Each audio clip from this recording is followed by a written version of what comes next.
Welcome, robot combat enthusiasts, to another electrifying episode of Havoc Rundown, the podcast where sparks fly, metal clashes, and the thrill of robot combat takes center stage. I'm your host, Justin, and we're diving headfirst into the heart of the mechanical mayhem that is NHRL. From Titanium Titans to Steel Gladiators, Havoc Rundown is your front row seat to the adrenaline-pumping world of robot combat.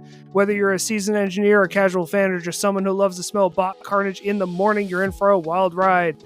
Each week, we'll be dissecting the latest bot battles, breaking down the strategy that led to victory, and interviewing the masterminds behind these robot combatants. We're not just talking nuts and bolts here, we're delving into the stories behind these mechanical warriors and the genius minds who bring them to life. Expect exclusive interviews with NHRL's brightest stars, behind-the-scenes stories that will leave you on the edge of your seat, and an expert analysis that goes beyond the arena. This isn't just a podcast, it's the Havoc Rundown. I'm not alone, though. Joining me this episode is... He doesn't let snow stop him from doing its job. It's Ryan Hunter. It was so cold out there today, guys. If you are going to Moto, make sure to keep an eye out for Ashley Beckman. Hey. He may be some guy to the YouTubers, but to us, he is Thomas Carroll. I'm famous on YouTube. He's our resident 3D printing artist. It's Tony Baker. Hey, everyone. And our special guest this episode is someone who took combat robotics and decided to make a business out of it. It's Seth Schaffer. Hey there, this is Seth from Team Just Cause Robotics. Oh, I love that. That's a nice little audio clip. Okay, so start off. News. The Motorama Races and Shows event is this weekend, February 17th in Harrisburg, Pennsylvania. This is an event that shows off all kinds of motorsports from arena cross to go-karting. During this event, there will also be some robot combat competition taking place. Ashley and Tom, you'll be there in person. Do you guys want to tell the listeners a little bit about what will be going on? Well, I've got no idea, so I'm going to let Ashley talk about that one. Well, it is Thomas's first time at Moto, so I guess I'll take the reins on this one. It'll be my second time going to Moto, so there's 6 different weight classes, ants and fairies on Friday, and then all of our other ones on Saturdays and Sundays. It's like 2 full jam-packed days, 30-pound sportsmen and everything. These robots suck weight class where they do all the Roombas and like have a ton of fun with Bryce and everyone from the Doomba team. So there will be a lot going on. I'm super excited and it should be a lot of fun. Okay, very cool. Yeah, sounds like a lot more than what's usually going on. I love that fun weight class with the Roombas and stuff. That's a cool idea. Love that. So this episode is one we're very excited about because we have a special guest on that Ryan and I have wanted to interview ever since we started thinking up the entire concept. We have Seth Schaffer on, who is a member of Team Bloodsport on BattleBots. He's a very popular YouTube channel where he talks about everything related to robot combat and is honestly one of the legends of NHRL with Division SSP. He took his passion and turned it into a business, pumping out some remarkable products that can be seen in a ton of bots that compete not just at NHRL, but all over the robot combat world. So we are going to be talking to Seth. We have a list of some questions to go back and forth. But Seth, I don't know if you've ever listened to one of our interviews, but every interview starts off with an icebreaker question.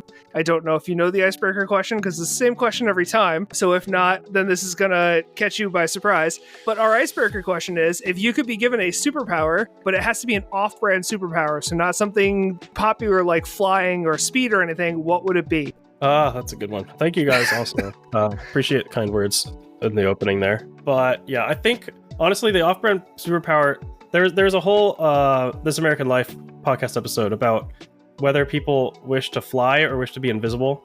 I feel like being invisible is an off-brand superpower if it doesn't affect your clothes and you have to run around naked everywhere. So yeah. I'd probably have to pick that. Okay.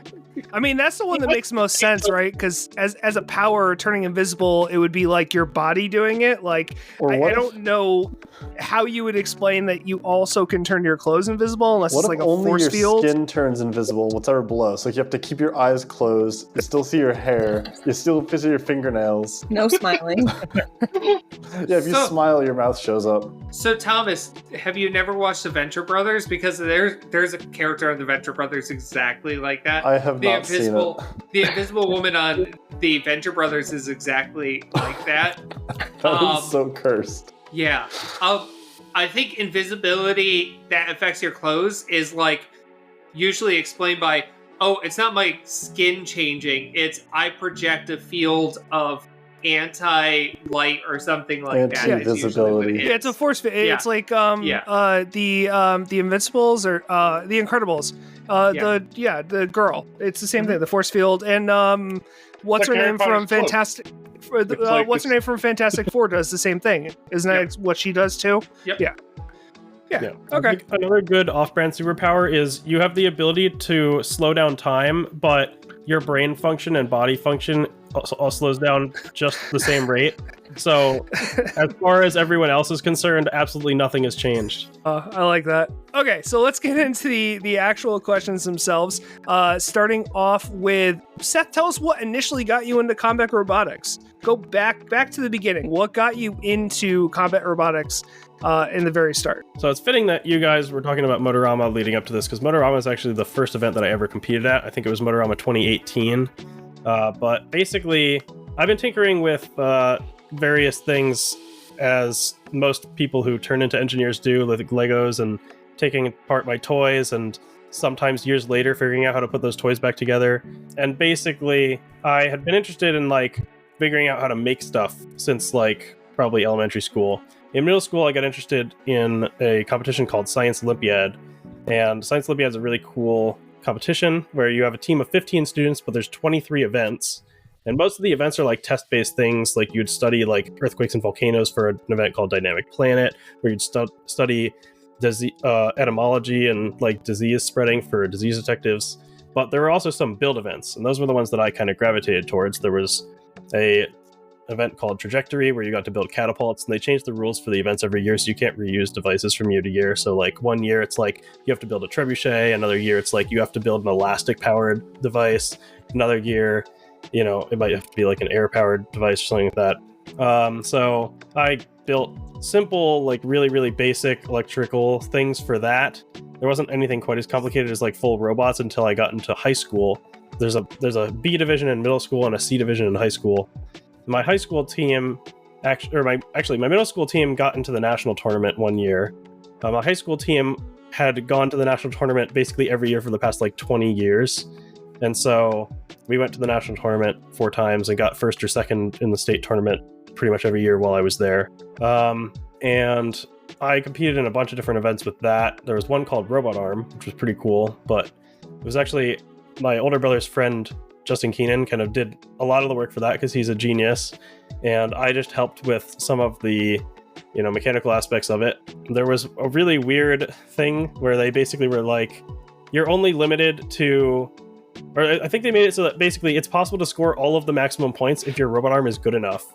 And so they needed a tiebreaker, and there was a time limit for this. So the tiebreaker was, first off, you lose points for each motor that your robot has, so you couldn't just make it like an accordion style thing that folds out super like long. And then they gave you an extra point for every additional like centimeter that you could raise a ping pong ball. So I came up with this idea where you use a bunch of like tape measures, like those like rolling tape measures, as a way of stabilizing a platform that could like telescope straight up.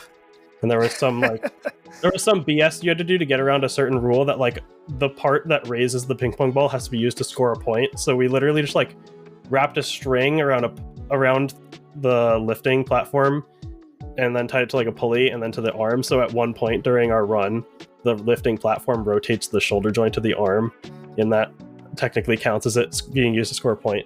And then we could just raise the ping pong ball like 2 meters in the air, which is way taller than anyone else could get it, and just won the national tournament that way. Nice. That's pretty so awesome. Yeah. So were those There's a lot tiebreaker of rules random always stuff. the same? Every year the rules would change so that you So couldn't the reuse tiebreaker was the tiebreaker rules though, like that was always tiebreaker rule was similar. different each year as well, I think. They would announce it beforehand. Then yeah, the rules are basically like announced at the beginning of each like year. I wasn't And sure if then they were just like everyone- making stuff up, like, oh wow, we need to figure something out. These guys are really Yeah, every year they Motors. make new rules, and so that people can figure out new ways to break the rules. And Yep. because everyone figures out new ways to break the rules each year, they have to change them year to year. Oh wow, that doesn't sound familiar at all. Not familiar Yep. at all. I don't know what that's like. Nope. Like Not there at was all. another one that Justin Keenan and I worked on was Maglev Vehicle. And Maglev Vehicle sounds way cooler than it actually is, but basically you had a magnetic track full of neodymium magnets, and then you would build a vehicle that had to float on this track. There was actually two parts of this. It was test part and there was a build part.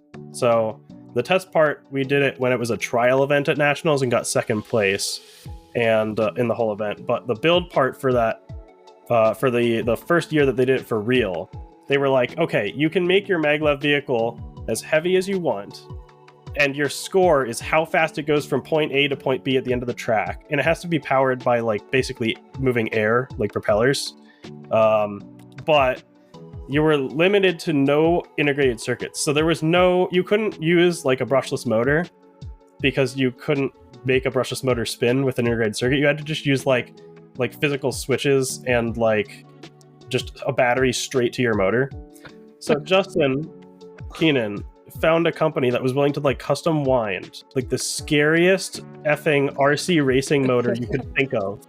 And we had like two of those, one on the front, one on the back, with like gigantic drone propellers. This thing, when you turned it on, it sounded like an angry lawnmower mixed with a chainsaw. And he also played ice hockey. So he had a hockey goalie glove and goalie mask. He'd sit at the end of the track to stop the thing.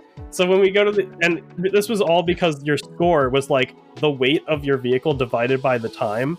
So he's like, everyone else is like, we're going to make a super lightweight thing that goes super fast. He's like, I'm going to make the heaviest goddamn thing possible and still make it go fast by just adding so much motor power to it.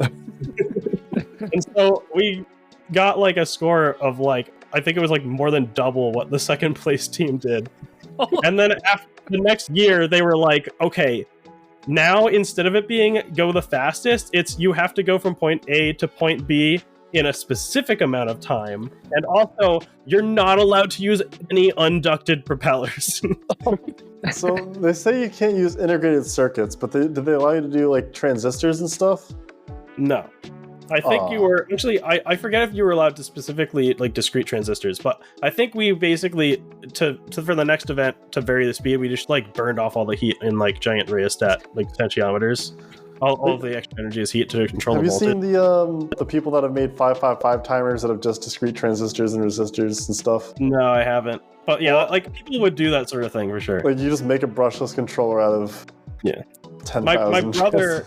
My older brother, for one event, there was, for some weird reason, you had to make like a way of testing the salinity of water, and he literally made his own PCB, but you weren't allowed to use prefabricated. Like this was a fully custom PCB, but this was like before like he knew JLC PCB existed or whatever.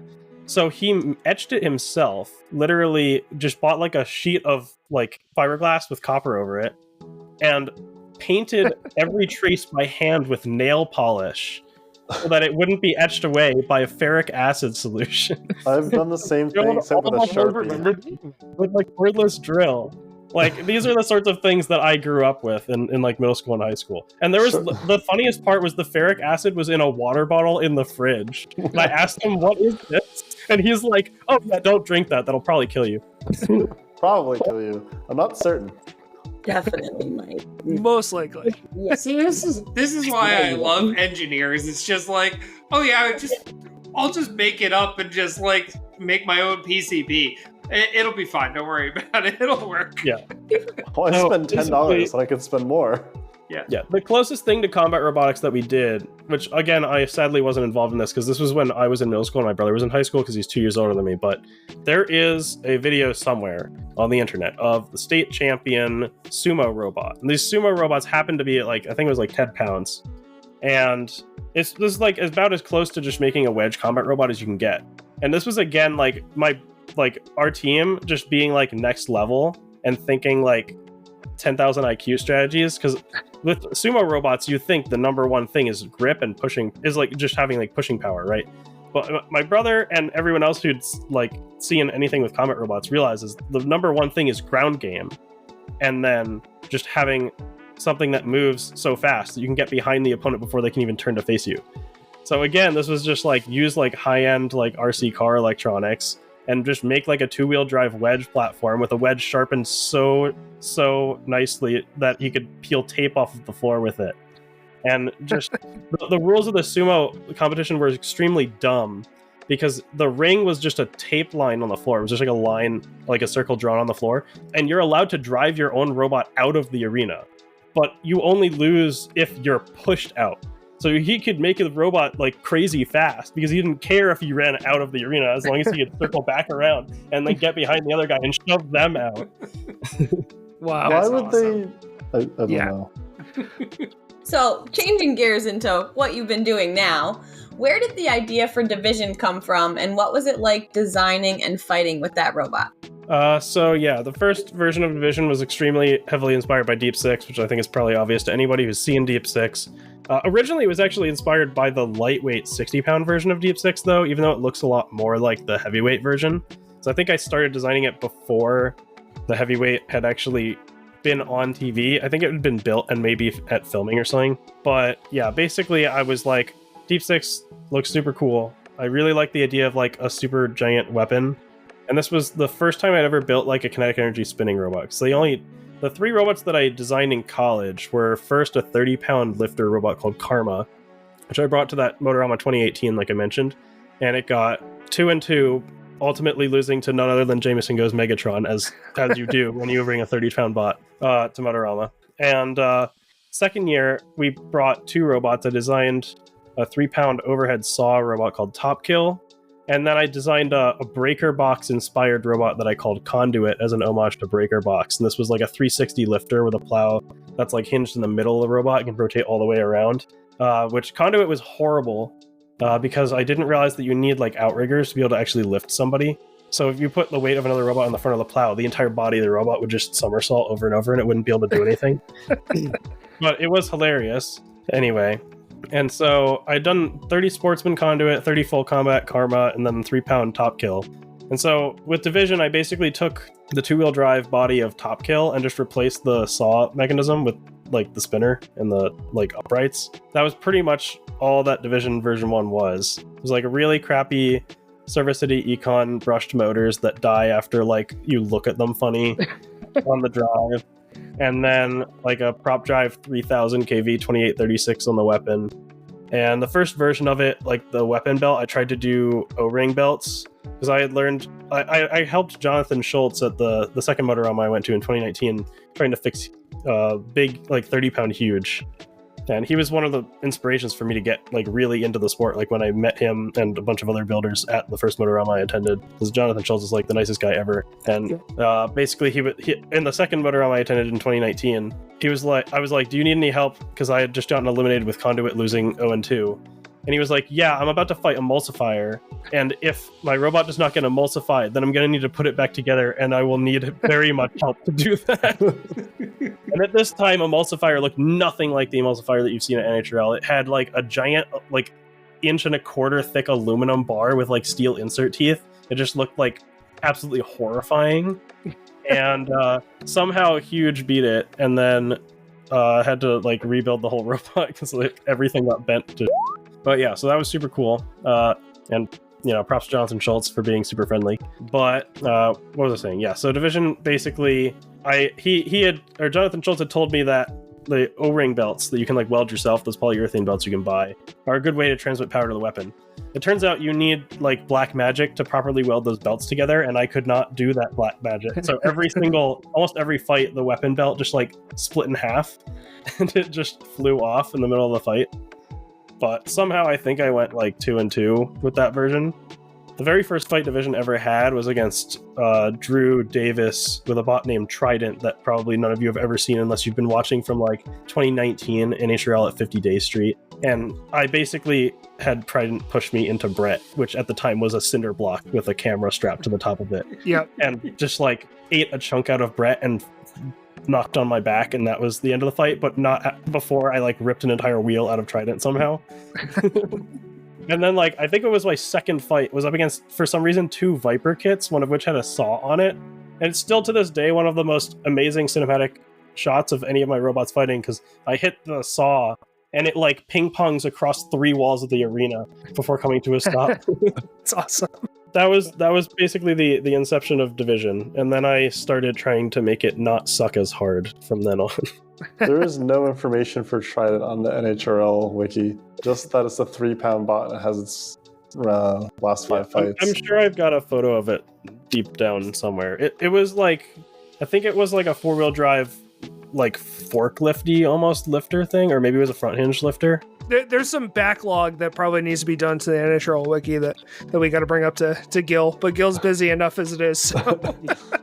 This is from the back when Austin was the one doing the announcing, right? Yes, Austin McCord was announcing. So, in an answer that has at least more than 2 words, where did the name Just Cause Robotics come from? It has to be more than 2 words, damn it. Yes. I mean, it was kind of just Just Cause was just, that's pretty much it. Like, that's what I figured the answer was going to be when I wrote that question, and I was like, this is stupid, but I have to ask if there's some kind of story or something behind this. But I'm like, he's probably just going to be like, well, just because. Like, well, that's why I needed to add in the prerequisite. Honestly, like from the beginning, I wanted the name to be something that was memorable and that could have like good branding, basically. Like I wanted, like even before I knew that the YouTube channel would actually grow to anything, I still was like making my own logo in Photoshop and everything. And I wanted to make it something that stood out. I wanted it to be short enough that you could read it from a distance. And I wanted it to be something that still like explained like why even bother with building robots. And that's ultimately what it comes down to, is because it's cool, like because it's interesting, because it's fun. So Just Cause just seemed like the perfect fit, really. So now all I'm picturing is just because it's, and then it's one of those commercials where they just keep on replacing the word at the end, just because it's cool, just because it's interesting. You have the SSP kit bot that you came out with, I believe it was last year. I was writing that. I was like, was it last year or was it longer than that? That you sell on your site. We've seen a few different people use the SSP in competition. How does it make you feel seeing one of your ideas so loved in the community and do so well in the competition? I mean, yeah, it's really amazing. I struggled really hard when they first launched the kit to keep up with all the demand of everything, because I initially planned to try and make like maybe like 10 of them, and then I got pre-orders for like 30, and I had like the battery supplier that I had just like discontinued the batteries I was using like almost immediately, and it was kind of a pain. But yeah, I mean, the response from the community has been fantastic.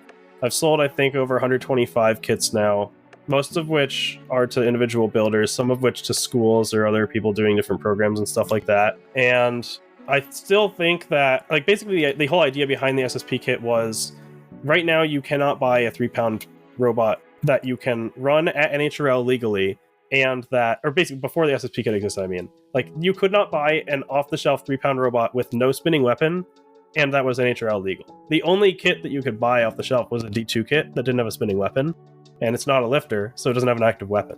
Right. And so I thought, like, there's this gigantic hole in this market for a kit that can be built by a child without their parents worrying about them cutting their hand off, and that can be fought at the most popular competition in the entire country. So if somebody isn't going to do it, I should do it. And I'd already got my Dartbox drive motor line up, and I figured, what the heck? It can't be that hard to add like 70 more SKUs to my store.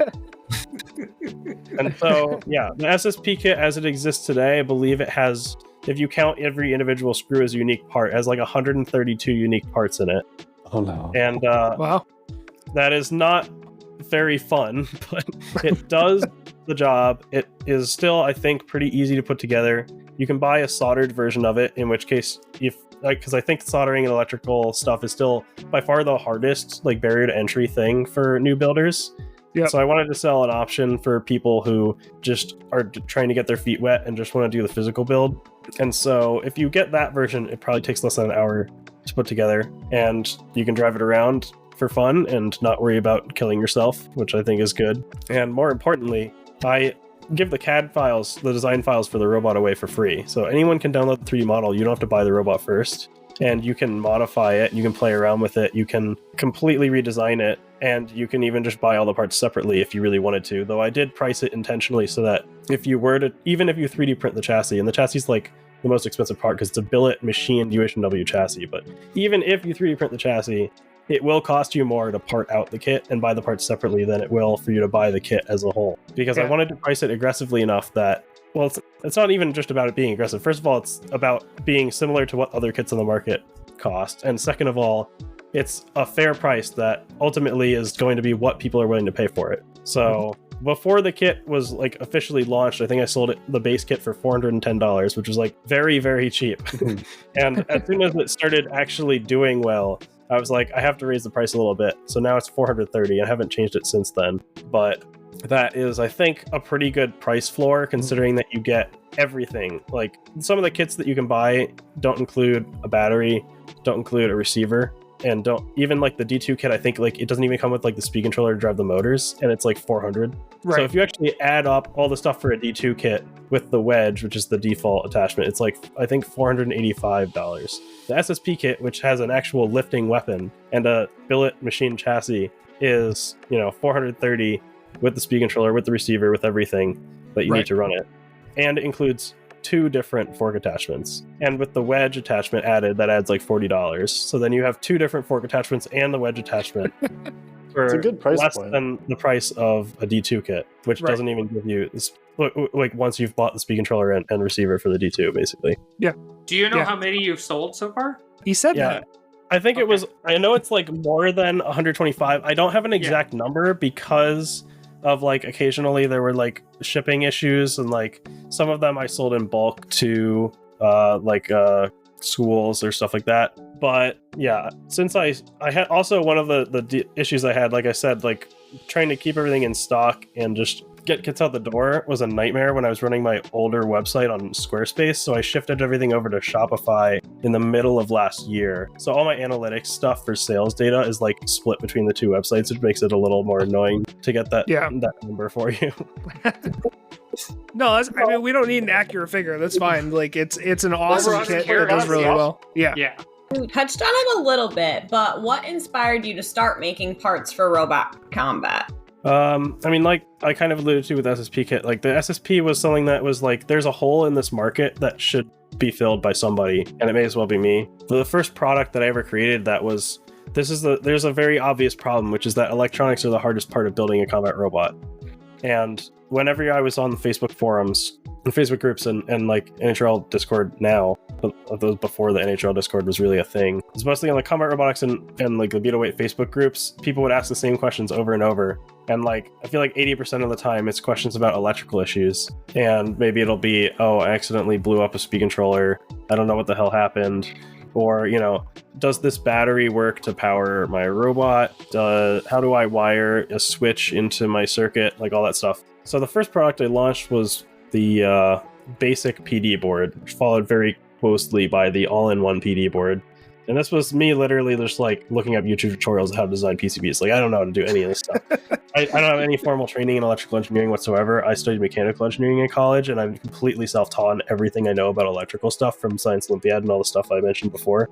So I just like learned, how to do, Billy's first PCB design. And the basic PD board is essentially that. And then the all-in-one PD was like, how about I actually add components to the board this time and make it do something instead of it just being just flat plates of copper with fancy shapes. So the all-in-one PD board is a built-in BEC, a built-in power switch, and you can plug XT30s directly into it. So you can plug your battery into it, and then you plug your speed controllers into it, acts as your power switch, acts as your indicator LED, acts as your battery eliminator circuit to power a receiver. And so it makes wiring your robot super convenient and super easy. And those sold pretty well. I have no idea how many of them I sold, but definitely more than like 250 at this point. And continued to launch more iterations on PD boards. And from there, pretty much those were just like to fill out all the little niches, like, oh, what if you already have a BEC built into your speed controller, but you still want a power switch and a power distribution? Oh, okay, then the switch PD board's for you because it's just the switch and PD. Or, oh, I don't actually need to power like a super power hungry like LED light bar. and I don't need a half an amp or a servo. I don't need like half an amp of BEC current. Can I make the BEC way smaller and make the whole board a lot smaller? That's what the new long all-in-one PD board is. Yep. It just has like 100 milliamp BEC, and it's a much smaller form factor. It's more convenient to mount in your robot and stuff like that. Yes, I mean, it every- indeed is. Yes, I mean, I will say every robot that we've made has used your power board. So the original Harvester ran off of one of the original ones, and then both of our robots had the long board, the newer version. So Well, Yeah. I think the second time that Justin and I met you was at our first NHRL because we were having problems with our all-in-one Yep. board, and you came over and you showed us exactly what was going wrong. You were like, "This is what's going on." Oh, you just had like I think the ends were over soldered or something like that. I know one of them. It was like the connection on the bolt on the power bolt was you said like to add solder to it, which I've done Like, the ever number since. one So most common issue is just like people forgot to solder the nut onto the board. yeah, It looked like it's an electrical connection, but it's really just a mechanical connection until you add the solder there. Yep. But yeah, that was pretty much how everything got started with like the first products. That was the question, right? Yes. yeah. I was curious. Are there any products that you started development for your store, but you never finished and brought to market? Yeah, definitely. There was one that I was just testing, in fact, at the most recent NHRL that I went to. I got some like really, really cheap brushed 12-pound size drive motors, and they were running an Odin, the nail gun robot. Oh, okay. The first fight that Odin had, it could barely move, and I was like, oh crap, the motors are like so weak, they can't even move the robot. And it turns out what actually happened was Builder had transferred his electrical setup for his beetle weight into this 12-pound robot with the much more powerful motors, and the wires were like literally the insulation burned off of the wires. Oh, And it was just shorting together. So the second fight, Odin could actually move, but the motors were just getting a little bit too toasty for my liking, so I don't think that product's going to really come to market. They're just a little bit underpowered. Yeah, that was the most recent one. I have had a few other false starts, definitely, there's versions of PD boards that never saw the light of day. Like, I have, like, the long all-in-one PD was kind of like, it's version 2.2, because the version 2.0, I was like the same form factor as the current all-in-one. I just replaced the BEC to make it like a lighter and cheaper version. But I realized that I had the potential to reduce the size way more. And also the first prototypes that I made of the version 2.0, I like forgot to connect a trace to the BEC output, so it didn't even work anyway. So there's a lot of like little missteps like that. There's lots of like prototypes of products or samples of products that never see the light of day, that oftentimes it's just onesie twosies, or maybe you'll order like 10, or in the case of that all at 150 of them. But it's just like not good enough that I feel comfortable selling it, or it can be refined better to be a more finished final product. Cool.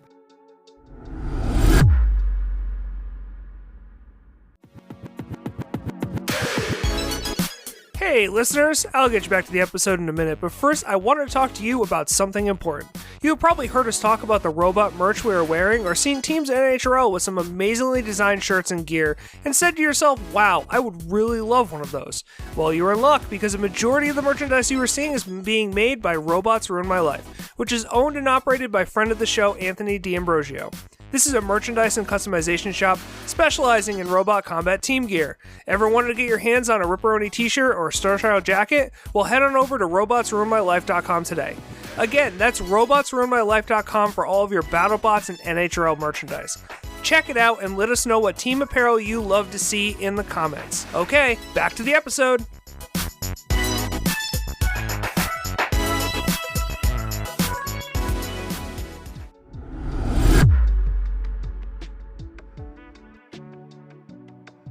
How do you balance your time between competing at events and managing the business?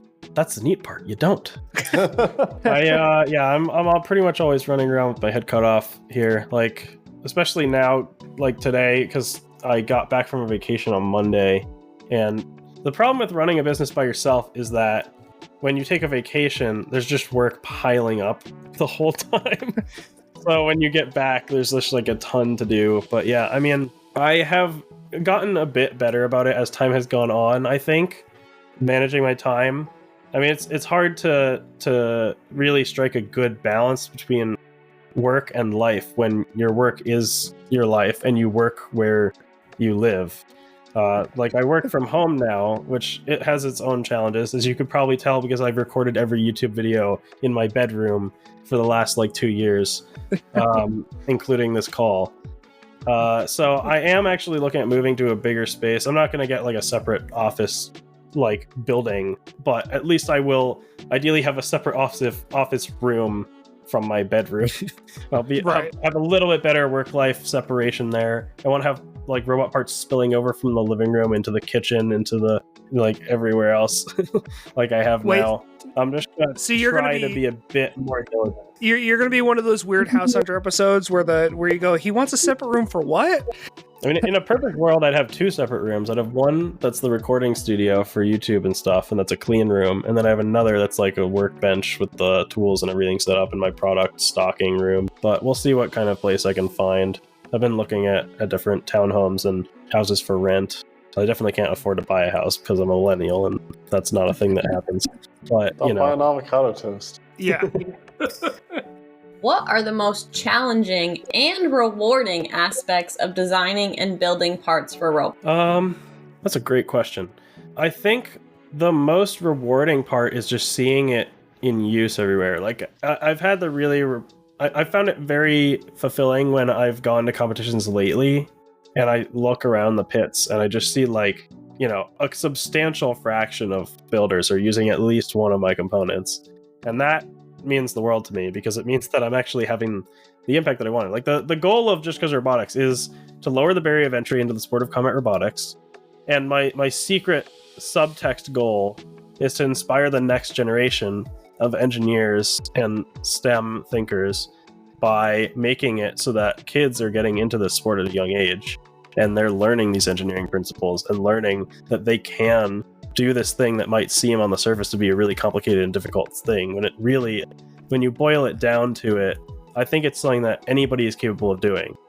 And I wanted to show people that by making all my YouTube videos and showing like the step-by-step breakdown of how I designed my robots, and also by selling parts to make it that much easier. So instead of you having to sift through a giant catalog of 500 components that are all drive motors, you can just say, oh, this person in their robot division used this drive motor and it worked really well. I'll just use that one.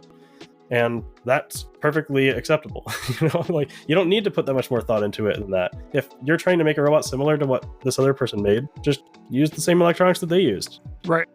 So yeah, and then most challenging aspects of it are dealing with suppliers, definitely. Like it's actually, I would say like the amount of time it takes to develop a given product is almost entirely down to just the turnaround time for suppliers and time it takes to find and vet suppliers. Like for something like the 4935 motor and the hub motor, for instance, like that product just wouldn't exist if I hadn't found just the right supplier who's willing to make such an absurd modification to an off-the-shelf motor that nobody else is willing to make. Even like the Dartbox motors, like I'm getting the motors from one supplier and gearboxes from a different supplier and have to coordinate shipping between them to get those combined together because the company that makes the gearboxes, they only sell like 0.6 watt motors in that size. And I need like a 30 watt motor in that size. Right. So yeah, there's a lot of stuff like that it just takes forever. And like getting samples from China is like minimum 1 month. So to develop any product, basically it's like a minimum of like negotiating back and forth for a couple weeks. Then I give them a lot of money to get some samples. Then I tell them all the changes I want to those samples for the production batch. And then I wait another month for a production batch. So it pretty much is like a bare minimum of like 2.5 months to get any product made, unless it's a PCB that I can get that turnaround time in 1 week instead of 1 month. Okay, cool. What have you learned about Oh, well, I mean, I kind of think you already answered this one, but what have you learned about manufacturing that surprised you or most challenged you? I think you kind of answered that already. Yeah, I think for manufacturing stuff, like I'm mechanical. I was trained to be a mechanical engineer. I worked in mechanical engineering or as a mechanical engineer for 4 years, basically, at 2 different companies. Mm-hmm. And when you're doing the job of a mechanical engineer, it's very, very different from when you're trying to run a product business because the constraints are completely different. Like when I was working at DECA, and I am like, they're like, design this part for this robot And I'm like, okay, I designed the part to be machined out of like billet aluminum. And they're like, okay, cool. That's only going to cost like $600 a part. Let's send it. You know, when you're designing parts for robots that people need to build and you need to sell hundreds of these things, it can't cost $600 a part. That's just not feasible. So trying to figure out how to get the best balance of cost and performance is definitely a real challenge.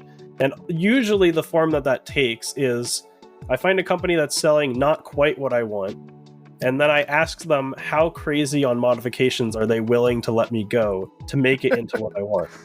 And that's kind of the case with like something like the hub motor as well, though that one I think it's a little bit more like almost nothing except for the stator and like the magnet ring is like reused from an original motor. There are other cases like with the Dartbox gearbox where it's like, okay, you take the regular gearbox and you mill sides off of it and it's a square now and it's lighter and it's just as strong as before. So that'll work well and it saves some weight and there's like no performance cost and stuff like that. And you know, the monetary cost per unit is not crazy, so yeah, that's fine. Some other changes I might want to make, maybe the cost is too high and it raises the price beyond a point where I think people are willing to pay for it. Or maybe it's something that I have to sell as a paid upgrade later instead of it being shipped at every unit because I don't want to have to spend, you know, $4,000 to buy the first couple hundred units or whatever. Makes sense. So Tony, I realized that I did not intersperse your questions very well within the questions we're asking. So we're finally getting to you, but So I see on your site and everything else you offer 3D printing services. So I was just wondering what kind of printers and stuff that you have. Yeah, right now I actually have the same as the ones behind you, basically. I've got one X1 Carbon and I've got one P1S, both of which are upgraded to hardened steel nozzles. I run a hardened steel 0.6 nozzle on both. Back in the olden days, I had a Sidewinder X2, and then I got a Prusa Mark 3S. Then I got a Sidewinder X1. I ended up getting a Prusa Mark 3S. Then I replaced the X1 with a Sidewinder X2, and that was just so I had something with a 300 by 300 millimeter bed for the odd orders that required that. But eventually, once I got the Bamboo Lab X1 Carbon, I ended up selling both of those other printers and just getting another Bamboo Lab because it's just so damn good and so reliable. And I am probably going to hit buy now the moment that Bamboo Lab releases a 300 by 300 printer, but I really find that their ecosystem is extremely convenient to use, since as somebody who's extremely busy, like the amount of time and mental energy that it takes to like load a file onto an SD card, move the SD card over to the printer, and then use the scroll wheel on the Mark 3S to select the correct file, and then wait for it to heat up, and then I have to stare at it to make sure the first layer went down correctly, and might have to adjust the live Z offset while it's printing, because god damn it, it's never right. Basically, yeah, with Bamboo Lab, it's just like, I hit go in the slicer on my desktop, it wirelessly streams it to the printer. And I can look at the camera window, another window on my computer while it's printing to make sure the first layer went down. And then I just forget about it for 4 hours until the part's finished. Yep. I actually used a Bamboo in 50 Day when designing and doing the parts for Reaper, and I was there in 50 Day, and they have a whole, I don't know if you've ever seen it, but they have a whole thing of bamboos. Yeah. And he loaded the part the first time, and I'm staring at it, and it's like, warming up the bed. Oh, you're using TPU. Oh, I'm going to do this. Oh, I'm cleaning the nozzle. It's like, what the hell is this thing? They do just work. It's the future. The approach that Bamboo Lab took to their products is the same, is like what I aspire to do with my products. It's like, you shouldn't accept the status quo. You should be able to do something that nobody else was willing to do. And you know that it's possible because other people have worked these aspects into their custom robots. It's just a matter of, how do I make this a mass producible version of it? Like the hub motor is like the key example of this. It's like, people have been making hub motor robots forever. It's not a completely alien technology that can never be brought to the likes of man. It's just really expensive to do in onesie-twosies. But there's no reason that you can't make a version of it that can be mass manufactured, as long as you're willing to make a few compromises here and there. Like, yeah, you have to decide on one size. It's not going to be a one size fits all, but it'll be a one size fits most.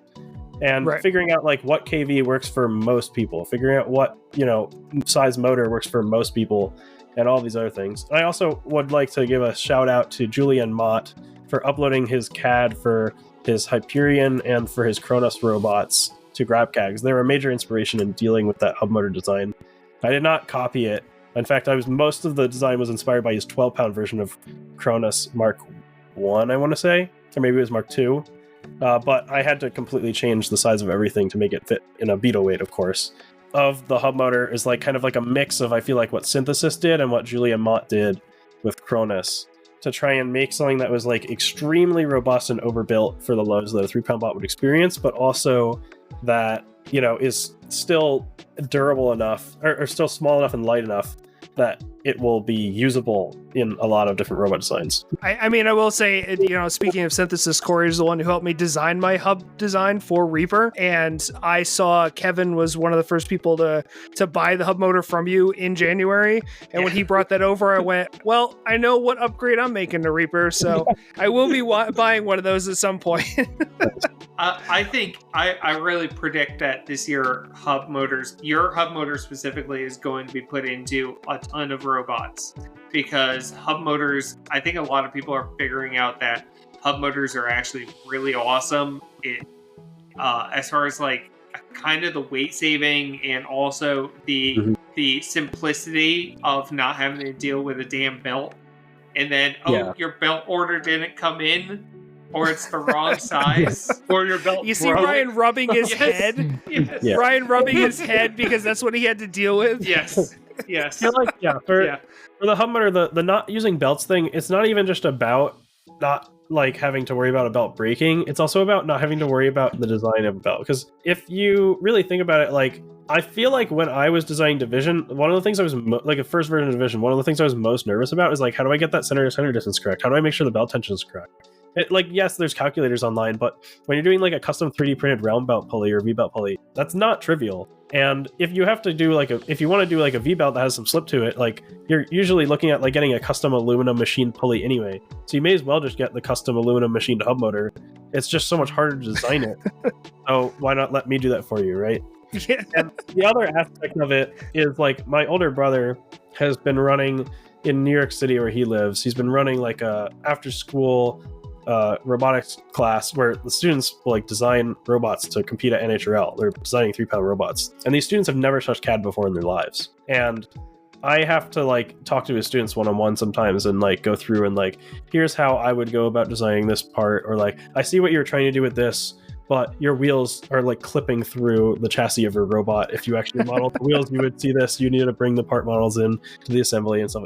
And like the idea of them figuring out how to design in a belt system when they're we're talking about them meeting like after school, like 2 days a week for like a couple months before the competition. Like, they just don't have time to fully learn everything needed to like properly design a robot that's complicated enough to have like a good belt system.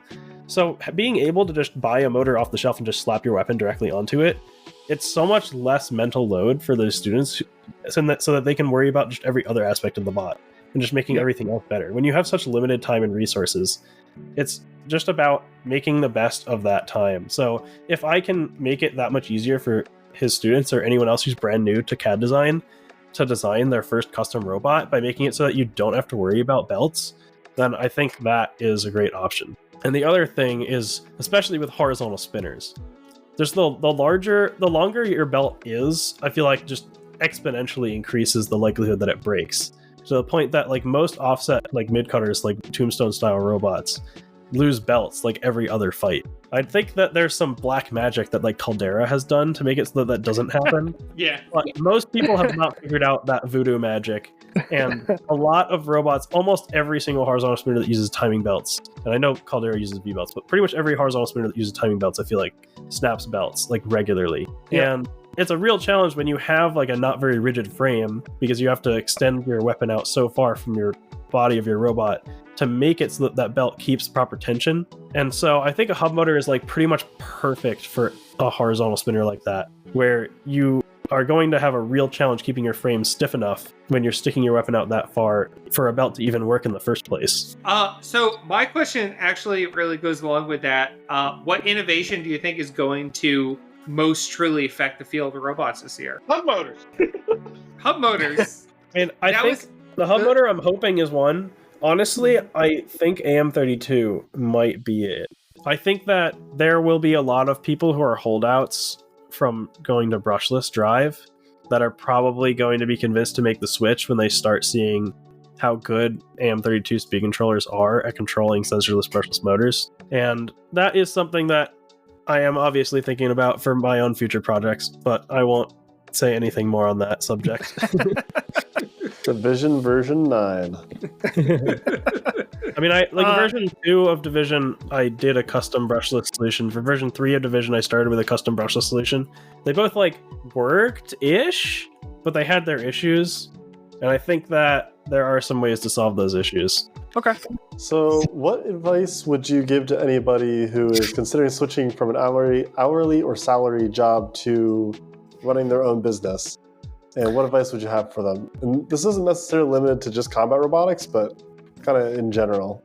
Yeah, so I honestly feel like my situation is extremely unique in that aspect, because I know multiple people, my older brother included, who left their jobs to pursue a business full-time and then ended up deciding that it just wasn't working out for them and they had to go back to full-time employment. And that is for a number of different reasons. Obviously, every single case is different. Every single business is different.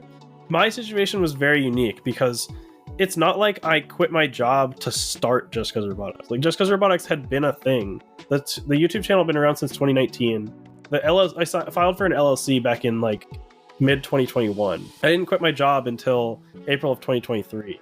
And that was only when I literally had enough revenue coming in the door for the first month of that year that I was like, if this keeps up, I can actually afford to live right now off of the income that I'm bringing in. Most people, when they think about quitting their job to run a business, they think about quitting their job to start the business. My best advice would be, don't do that. Like, literally make sure that you actually are earning money before you leave your job, unless you're in a very unique situation like my brother was. He worked at Google for like 4 years and had just like a crazy amount of savings that he could live off of for more than a full year. Like, yeah, if you have a huge enough safety net that you can live for like an entire year on your savings alone, then like, yeah, whatever, go for it. But keep in mind that you're still burning money the whole time until you're actually earning revenue and earning, more importantly, profit. It's not about revenue, it's about profit. Anybody can earn revenue, but it's very hard to actually turn a profit. So you talked about brushless motors and other cool things that are coming out. What new materials are coming out that are actually going to help bring down the cost of things? Like, see these high-end like metal bots and stuff like that that are expensive. Like, what new materials are going to be coming out that could help bring down the cost for an incoming builder?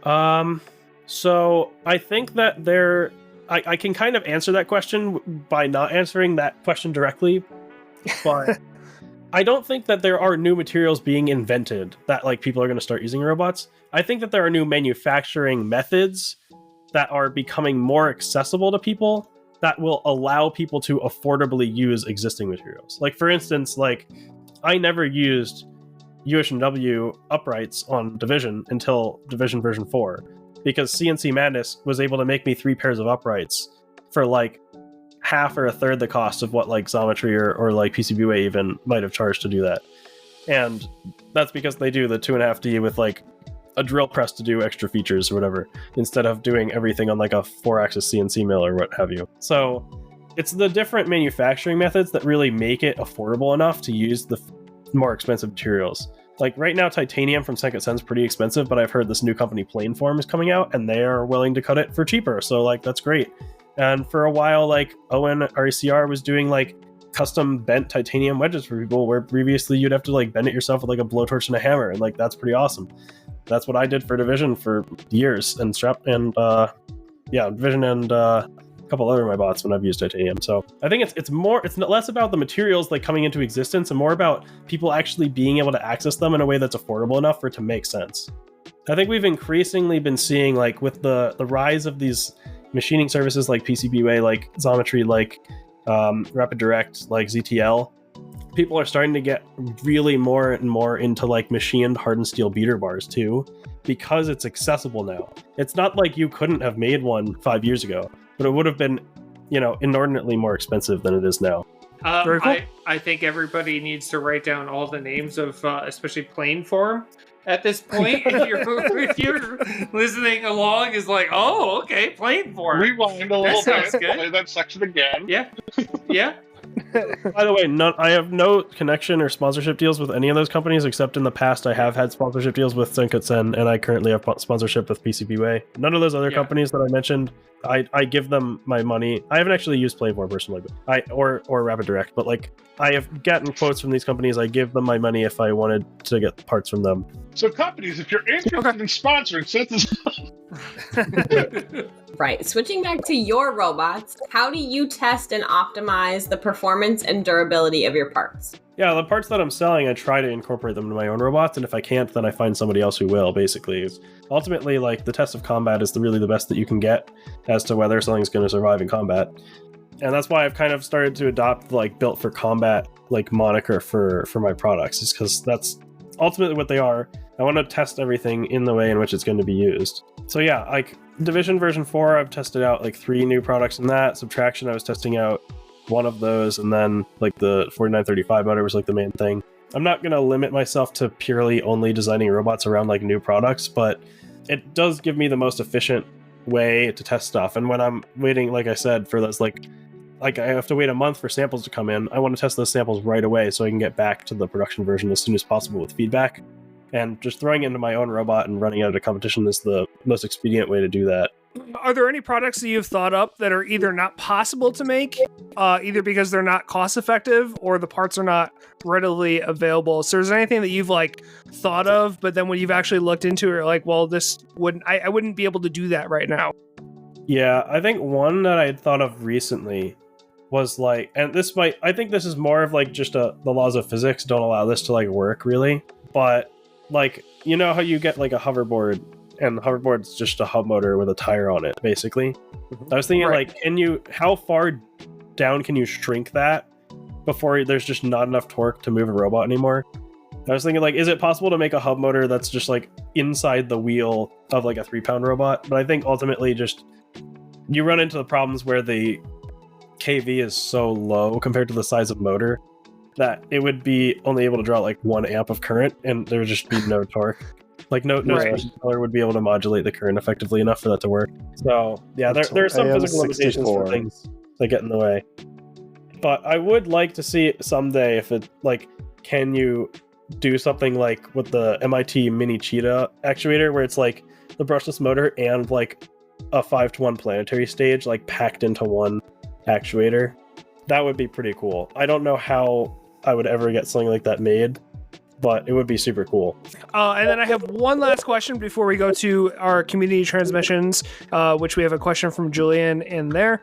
But we saw Division 4 in January, and, you know, it had some mixed results. It did good. You had some struggles with it. What changes do you know you have to make to it moving forward, and when will we see it next? I don't know when you'll see it next, other than that it won't be at March, because I registered Subtraction thinking that with the new lottery system, it'd be really hard to get Division in 2 events in a row. Turned out not as many people applied for March as I thought would, but anyway, Subtraction's going to be at March. Division will be at some event further down the line. I don't think April, I think it'll be too soon, but we'll see. Maybe May, something in May, I'm not really sure yet, but yeah. Basically, I had lots of problems with the weight distribution, and also just the fact that I can't really drive around with the weapon spinning anywhere safely because my test box is only 2 feet by 2 feet. So in my test box and on my apartment's vinyl fake wood flooring are two very different conditions. The amount of traction that my wheels were getting on the vinyl flooring is way, way higher than the amount of traction I was getting in Norwalk's arena. And so I thought it was driving perfectly fine, but when I put it in the arena, it drove like complete crap because I wasn't getting enough grip. So I'm probably gonna have to change the position of the wheels or alter the weight distribution somehow so that I get more grip to be able to drive properly. Okay. And he's gonna make one other change. He just wants more Hunter brothers to fight. Well, I don't know about Ryan, but he's gonna have to wait a little bit longer for me. So. Yeah. Well, probably not me. I probably won't have mine back for a while. But currently, the dead letter is in the exact state that I took it out of the cage in, and it is currently in my trophy case in the other room. Nice. So Okay, and then so that's all the questions I had. Does anybody else want to add anything? Wait a second. Seth, Yeah, I knew it. You're in New Hampshire, right? So you're pretty close to Canada, would you say? I mean, I drove to Toronto in May last year, but it was like It was like 600 miles each way. So, what would you say is your favorite Canadian food specialty? Poutine? I was gonna say, is there another Seth answer? passes the test. and so I hear something funny. He's closer something to funny? Norwalk than Canada. I forgot how long New Hampshire is. Yeah. Yeah, it's very One long. thing that was really funny was I like loaded up 2 blood sports in my trunk to drive up to Toronto. Like my engine of my car like visibly lowered by like 8 inches. It was really bad. And I forgot to get an oil change before I left. So I got like a low oil warning on my drive there. I had to get an oil change in Canada. And New Hampshire license plates are all numbers. And the guys at the oil change shop were like so confused. They're like, I've never seen a car with like all numbers and license plate before. What the hell? What is this magical land of New Hampshire? And the border patrol must have loved to combat robots in the trunk of a car. And the way there was actually surprisingly chill. And on the way back, we were just like, oh yeah, they're like BattleBots from the TV show. And the guy's like, oh cool, can I take some pictures? Oh, that's very cool. One of my favorite things is talking to Gil about how many combat robots have been in his Prius. Because one time we were doing a seeding stream and Gil's like, yeah, I gotta go pick up Valkyrie. I'm like, okay. Just put Valkyrie in your Prius. Okay. I feel like a Prius is not the best car to be using for that purpose. No. I'm pretty sure he's had several robots inside of his Prius at this point. Yeah. That should be like an advertising campaign for them. Yeah. Yeah. Okay, so now it is time for community transmissions. And everyone listening, please send us audio clips. We are going to be working harder to try and get those for episodes moving forward. You can check us out on our Discord, which you can get by scanning our QR code or looking for the Havoc Rundown. You can join that, and we will take audio clips there as well. But this is the clip from Julian. Hey, Seth. Julian here, your biggest fan. I was just curious if you have ever thought about revisiting Shrapnel Mine. And if not, do you think it's sort of a dead-end design, or what ideas do you have on how you could improve it? I've always been a big fan of that robot, and I don't think you competed with it that much. Yeah, thanks. Yeah, so that is a very good question. So here's the funny thing. The YouTube algorithm is a fickle mistress, and it works in mysterious ways that I fail to understand. Right now, on my YouTube channel page, Shrapnel Mine's first fights video that I recorded at Sword Fall 2021 is the most viewed video on my channel. And it was not getting it was getting very, very, very slow growth until 2 years ago. And then all of a sudden it just started getting hundreds of views a day and just never stopped. So right now it's at almost 40,000 views. Wow. And I did absolutely nothing to promote it. And I have only competed with Shrapnel Mine twice, and the only other time I competed with it was at Labor Day Disarray, when I also brought Division there. And that was when I basically went 0-2 with Shrapnel Mine, but Division got second place to Caldera. And so it kind of got overshadowed there. I couldn't really get it working properly for that event. And ultimately, I think I do want to revisit the idea, but I think I pretty much have to scrap the entire thing and start over. I kind of the general concept of Shrapnel Mine is basically to try and do kind of what a hammer saw does, but to the bottom of a robot. And at the was it New Bots event? It wasn't New Bots event. I think it was at November last year or whatever the event before the finals was last year at NHRL.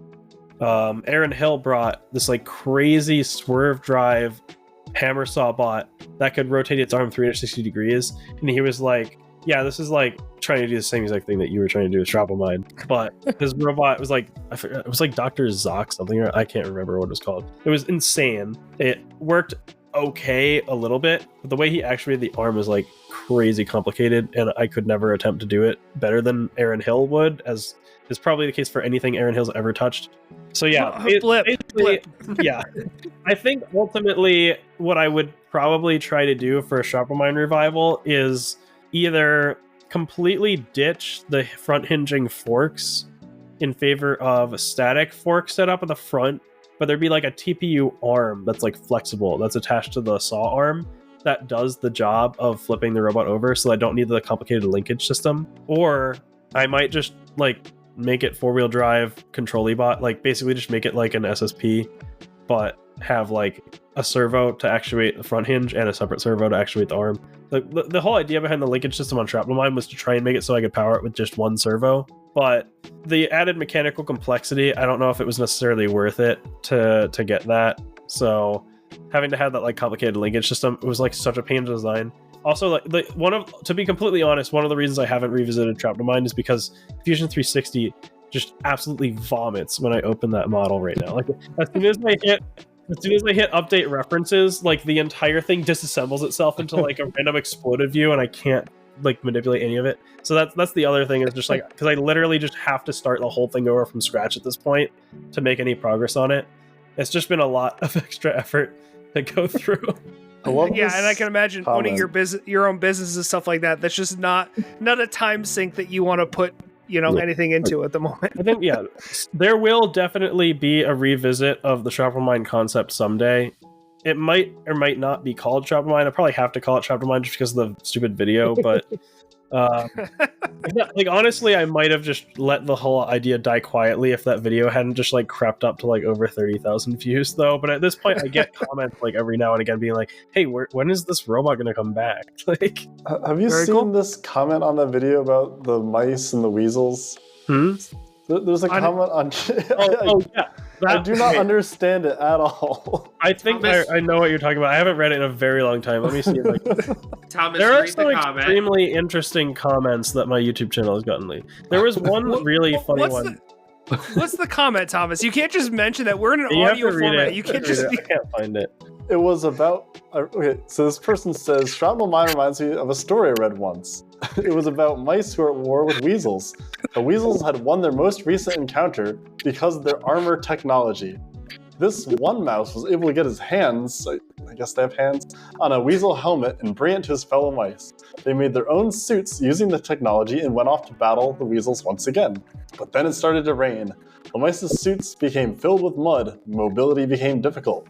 When they finally made it to where the weasels lived, the mice discovered that the weasels were not wearing anything. And with their large agility advantage, they easily beat the mice once again. Shrapnel Mine reminds me of that. All right, Seth, I need your reply. I need your reply to this comment. I do not know how Shrapnel Mine reminds them of that, but I am so glad that comment exists. You should frame that. Yeah, the comments on my videos are always interesting. One thing that's been bothering me a lot is like Division version 4. I've like said in a couple of times that it's like heavily inspired by Monsoon, and like it looks like Monsoon, at least to me. But like I think more than half of the comments about what it looks like on the first video I released about it were saying it looks like Uppercut instead of Monsoon, which like I guess is fair because they're both like invertible, like big verts. But I don't know, like if you look at pictures of Uppercut on BattleBot's website, it looks like wildly different than Division. Yeah. No, now that I didn't even think about the Monsoon. It definitely looks like Monsoon. It does, yeah. But yeah, like it was very heavily inspired by Monsoon, this version. Like the previous version was heavily inspired by Deep Six. This version was much more directly inspired by Monsoon. The pivoting armor thing that Monsoon does, like there was just no way to make it like practically at 3-pound scale. But if I could, I would. Because I think that aspect of Monsoon is like super cool too. Okay. Very cool. One more comment. This was like the hilarious like couch engineer comment that I got. This one, it gets worse the longer it goes on. All right, so on my Division V4 design overview video, this person commented, "What if you set up a gyro wheel that was powered separately from the disc? To make it compact and lightweight, it would be an outrunner motor with a hoop flywheel. Then, encasing all of this would be a thin pressure vessel, where the inside would be a vacuum. This allows the flywheel to spin very fast with little air resistance. The motor would not need to be very powerful. It would need to be optimized for efficiency to reduce the heat produced by the windings. Heat created in the magnets via eddy currents would just diffuse to the rotor and casing via black body radiation, although might need to use high temperature magnets. Or perhaps it could also be a vacuum with a very small amount of helium, which should have little air resistance while letting it cool via convection. I have no idea if this would work or be practical, but I think it might have potential. That is an engineer in one of the channels. That is an engineer that came across your video, watched it, has never seen combat robotics ever, does not know how to build a combat robot, and just went, here's my engineer, like totally off the top engineer idea. I think what this person wants me to do is build a helium-filled Seagate data center hard drive and then slap it on a combat robot. What if you just bought an off-the-shelf helium-filled drive and duct taped it to the BattleBot? See, Seth, here is a video idea for you. Have you ever watched anybody like read their comments? Yeah, the people who I know, right? Michael Reeves has done it once. Of like, okay, fine, I will build the combat robot that you say in the comments. Just to prove how dumb you are. And it's just a gun? I'll put a gun on it. Let's put a gun on it. Okay. I would do that, but I have much less money than Michael Reeves. This is true. Yeah. Yeah. And a lot of these ideas, as you just found out, are very expensive and would take a PhD laboratory to replicate. That's all the time we have. Thank you very much, Seth, for coming on and talking to us about your combat robotics experience, what it's like running a business and making parts. We look forward, like I said, I'm going to be buying your hub motor for Reaper at some point, hopefully at the end of the year. So 2 new things. We have a Buy Me a Coffee website where you can go and help us get some money from some new equipment, some new mics, headphones, stuff like that. It's buymeacoffee.com/Havoc Rundown. Go check it out. We're going to be having we have merch that's coming out. We have a new t-shirt that Tony is helping us with. We're hoping to debut it in March. Tony is a very busy man, so we may not be able to get it out in March, but we will be showing it off soon. We'll be in, hopefully one of us or a couple of us will be wearing it in March. And that is it. And that, my fellow enthusiasts, wraps up another thrilling episode of the Havoc Rundown. We talked to Seth, found out what it's like to run a business making parts for combat robots. Before we sign off, a massive shout out to our incredible listeners. Your passion for robot combat fuels the gears of this podcast. And we're grateful for each and every one of you. As we power down for now, remember to subscribe, rate, and leave your comments. Let us know your favorite moments from today's episode. Share your thoughts on the world of robot combat. We'd love hearing from you. Stay tuned for more electrifying interviews, behind-the-scenes insights, and the latest from the National Havoc Robot League. Until next time, this is Pit Control Crew signing off from the Havoc Rundown. Keep the sparks flying, and may your gears always turn in your favor.